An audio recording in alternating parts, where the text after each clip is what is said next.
Okay, exercise ए वाले सारे सवाल अब बन जाएंगे, नहीं तो आप वीडियो पॉज करके पहले एक्सरसाइज ए फिनिश कर लो, तभी आगे बढ़ना ज़्यादा बेटर होगा। ओके, आगे बहुत सारे फार्मूलाज अभी सीखने हैं और भी, आइए देखते हैं। Sine inverse sine x is equals to x, cos inverse cos x is equals to x, और बाकियों के लिए भी वैसा ही। ये क्या है? ये क्या है?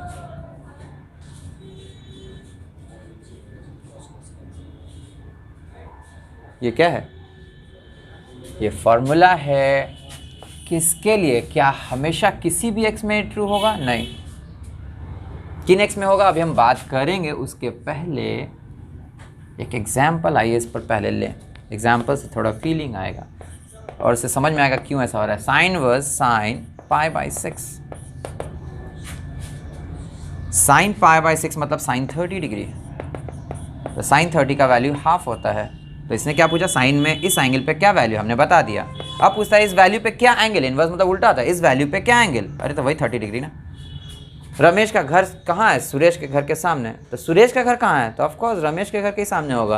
तो साइन 30 डिग्री का वैल्यू अगर हाफ है तो इस एंगल का क्या वैल्यू, और जो वैल्यू आ रहा है बताओ उस किस एंगल पे आएगा, तो वही उसी एंगल पे आएगा ना। तो उम्मीद है समझ में आ गया कि चूंकि ये उल्टा है बात, इसलिए वहीं पहुंचा दिया। क्योंकि x के लिए आपका रिजल्ट अगर y मिल रहा है तो उल्टा बात करें तो y के लिए रिजल्ट क्या मिलेगा, तो वापस है ना वही आंसर हमारा मिल जाएगा। That's why.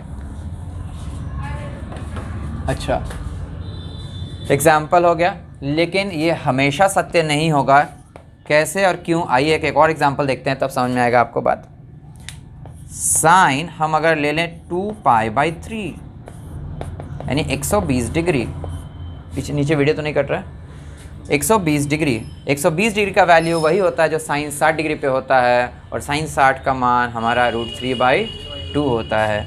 तो जिनको पता है ठीक है, जिनको नहीं पता है उनको ऐसे करना पड़ेगा, पाई माइनस पाई बाई 3। ये देखने में ख़राब लग रहा है, हमको ये पसंद नहीं है। Sine verse sine 180 minus theta will be sine theta, है ना। अब यहाँ से आप एंगल बाहर कर सकते हैं। किसी के मन में आएगा कि सर आप तो लिखा है साइन वर्स साइन एक्स सीधे एंगल बाहर, तो जिस तरह से इसमें पाई बाई 6 सीधे बाहर आया तो हम इसको डायरेक्ट कर सकते थे। हाँ कर सकते हैं, इसको डायरेक्ट कर सकते हैं, इसको नहीं कर सकते हैं, क्योंकि देखो आंसर अलग आया है। अब हम आप बताते हैं क्यों कर सकते हैं, क्यों नहीं कर सकते, कब कर सकते हैं और कब नहीं कर सकते हैं।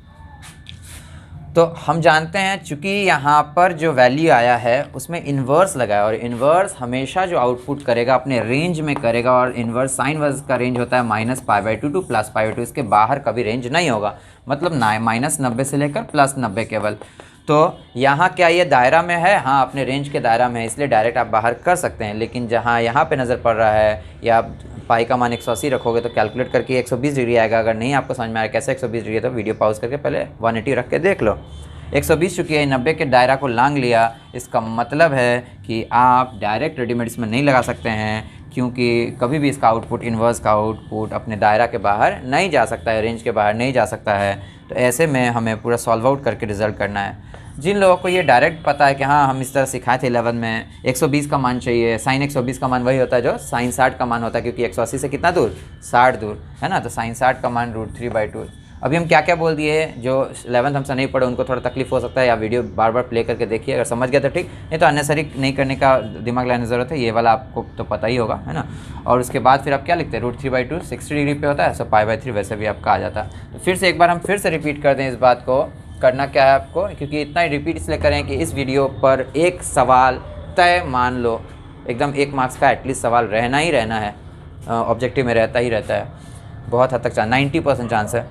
तो साइन वर्स साइन 30 डिग्री, है ना, मतलब अगर अपने दायरा में है तो direct you can answer, otherwise दायरा में नहीं है तो आपको सॉल्व आउट करके करना पड़ेगा। आइए और पहले एग्जाम्पल देख लें। कॉस के लिए देखते हैं, और यहाँ पे लिख भी देते हैं एक्स जब बिलोंग करेगा -π/2 टू +π/2। ये बाहर कब जाएगा? जब x बिलोंग करेगा अपने दायरा में। इन कॉस इन्वर्स का दायरा क्या होता है, रेंज क्या होता है, 0 to π। रेंज क्यों बोल रहे हैं, क्योंकि ये इन्वर्स है तो इन्वर्स का रेंज का बात कर रहे हैं। और बाकी अकॉर्डिंगली हम सबका रेंज लिखा चुके हैं, अकॉर्डिंगली बाकियों का भी, है ना। जैसे सवाल है कॉस इन्वर्स कॉस π/6, क्या डायरेक्ट लिख सकते हैं? हाँ, क्योंकि इसका दायरा 0 से लेकर 180 डिग्री, और 30 डिग्री 0 से 180 के बीच में ही लाई करता है, डायरेक्ट भी आप लिख सकते हैं। कोई बोला सर हम वैल्यू रख के इस तरह अगर बनाए तो भी कोई बात नहीं है, लेकिन आप डायरेक्ट कर सकते हैं, फॉर्मूला है। जबकि cos 2π/3 होगा, यहाँ अगर cos 2π/3 था तो हम डायरेक्ट बाहर नहीं कर पाए थे, यहाँ कर सकते हैं। सर तो चीटिंग हो गया, कभी कर सकते हैं कभी नहीं कर सकते हैं, वही तो बात है ना। इसीलिए कहते हैं वो टेबल बहुत इंपॉर्टेंट है। टेबल कहता है कि हमारा 0 से पाई अगर है तो ये हमारा दायरा है, जबकि इसमें नहीं था दायरा, वो ये दायरा अलग है, ये दायरा अलग है। इसमें 90 के बियॉन्ड चला गया था ये 120 हमारे दायरा से। इसमें गौर से देखो ये 120 है, चूँकि 0 से 180 के बीच में 120 लाई करता है, ये अभी भी दायरा में है, और दायरा में तो हम बाहर डायरेक्ट कर सकते हैं। तो सर एक एग्जांपल दीजिए जो दायरा में नहीं हो, तब क्या करेंगे? जैसे cos 4π/3 अगर है तो आप क्या करोगे? इसको हम डायरेक्ट बाहर नहीं कर सकते हैं, क्योंकि 4π/3 पाई से अधिक होता है। 4/3 1 पॉइंट समथिंग आएगा, 1 से बड़ा है, पाई × 1 से बड़ा, तो क्या हो गया? पाई से बड़ा हो गया। तो आप डायरेक्ट इसको बाहर नहीं कर सकते हो, तो आपको क्या करना पड़ेगा? Pi plus π/3। तो सर ये डायरेक्ट आपका कर कैसे देते हैं? ये इसमें भी कर दिए, इसमें भी कर दिए। तो सुनो, अगर ये समझना है तो छोटा सा बात है, हालांकि आप डायरेक्ट कर सकते हैं, आपको भी इतना एहसास है, प्रैक्टिस है। जिनको नहीं है उनको भी थोड़ा साथ में ले लें। क्या करना, अगर 3 है ना तो इसको 3 के टर्म में लिख दो। कितना लिखेंगे? 3 + पाई है ना, 4 आ जाएगा। अब 3 से 3 काट दो तो पाई बच गया, और यहाँ भी 3 से डिवाइड कर दो, π/3। उम्मीद है समझ गया। एक और प्रैक्टिस कराते हैं। मतलब 5π/4 है तो क्या लिख सकते हैं आप? 4 है तो 4 के टर्म में क्या लिखेंगे? 4π + पाई, डिवाइड में 4 कट के पाई + π/4 है ना। धीरे धीरे प्रैक्टिस करते समझदारी खुलेगा तो आप तो डायरेक्ट फिर कर पाओगे। तो ये क्या हो गया? cos 180 + थीटा, cos पाई + थीटा, ऑल साइन tan। इसमें cos क्या होता है? नेगेटिव। ऑल साइन tan, इसमें cos क्या होता है? नेगेटिव, है ना, क्योंकि tan पॉजिटिव आएगा इसमें, बाकी सब नेगेटिव। तो क्या होगा? -cos π/3। अगर ये याद नहीं है तो आपको 11 का बुक या कॉपी पलटना चाहिए, वो 11 में से पढ़ाया हुआ है। cos 60 डिग्रीज हाफ, पहले से लगा है माइनस, नेगेटिव का डायरेक्ट आउटपुट तो होता नहीं है, तो क्या होता है? 180 माइनस, अब इसके पिछले वीडियो में पढ़ाए हैं, है ना। और cos इनवर्स हाफ मतलब π/3, सो दिस विल बिकम 2π/3। उम्मीद है बातें समझ में आई। हम सोचे थे इस वीडियो में और फॉर्मूला दिखाने पर, एक ही में इसमें डिस्कशन में समय खत्म हो गया। तो अब नेक्स्ट वीडियो में आगे बात करेंगे।